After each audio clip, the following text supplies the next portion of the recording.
Since early 2002, the U.S. dollar has lost about a third of its value against other major world currencies.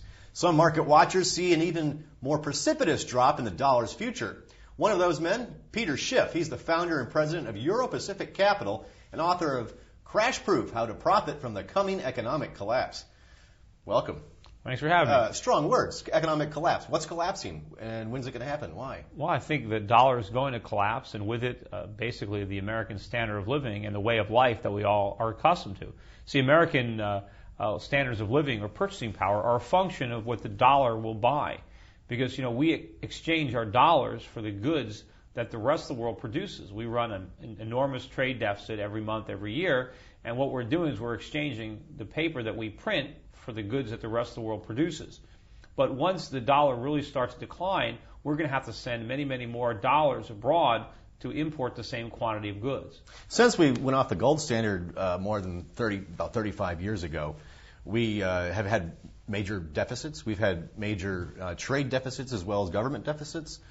And the dollar, while it's depreciated in the past few years, is still a major world currency, and it's gone through fluctuations in the past. Why should now be any different than the past? Certainly these problems have been a long time in the making, but I think now we've progressed to a point where, we've really run out of room. You can see internationally, for a time we were able to fund our trade deficits and current account deficits because there was sufficient private demand abroad for U.S. financial assets. That demand is now insufficient. What's funding our deficits now are foreign governments, foreign central banks, who are buying the dollars that their own citizens don't want to hold. And I don't think this can go on forever, especially when you see a lot of rumblings from a lot of the smaller central banks that they want to start diversifying out of dollars. They're getting worried about being overexposed to the U.S. dollar. And so I think our ability to rely on foreign governments is going to come to an end soon. What's the tipping point going to be? When is there going to be some major event or some cataclysm that brings the dollar down to levels you're talking about? There's so many straws that could break the camel's back here. It's you don't really know which one it's going to be. I tend to think it could be related to the bursting of the housing bubble and the recession that's going to ensue and the box that the Federal Reserve is in. When the dollar does collapse, as you say, wouldn't then it be a good buy for foreigners to get into the market, a good time for the foreigners to start buying dollars assuming again? It stops falling and you can figure out where the bottom is. So your investment thesis is for the actual decline, not for this isn't going to be, we're not going to be walking around in burlap sacks. Well, I don't know if it'll get that bad, but I know the dollar is going to lose a lot of value. It can lose half its value, and then it can lose half its value again. You don't know. Sure. But the important thing is not to find out with dollars. And what we're helping our clients do at Euro Pacific Capital is understanding what the dollar is going to do, and understand that if the dollar is going to collapse and lose value, then it's impossible to make an investment in the United States that's dollar denominated that you would consider conservative. Let's hear some investment ideas then to profit from the dollar's collapse.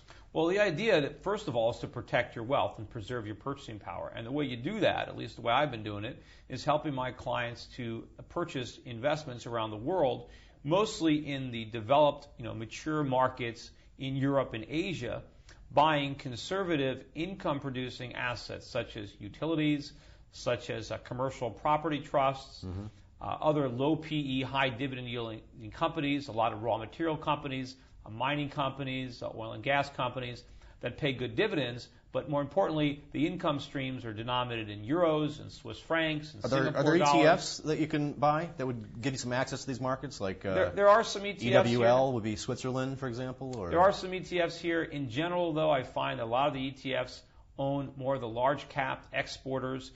They're not as pure play. They're a little bit more involved with the U.S. market and exposed to the U.S. consumer. You don't want to do that. You want to insulate yourself as best you can to a collapse in the U.S. economy. How about buying gold? Gold. Yeah, that's another part of our strategy is to put some of our assets in precious metals, particularly gold.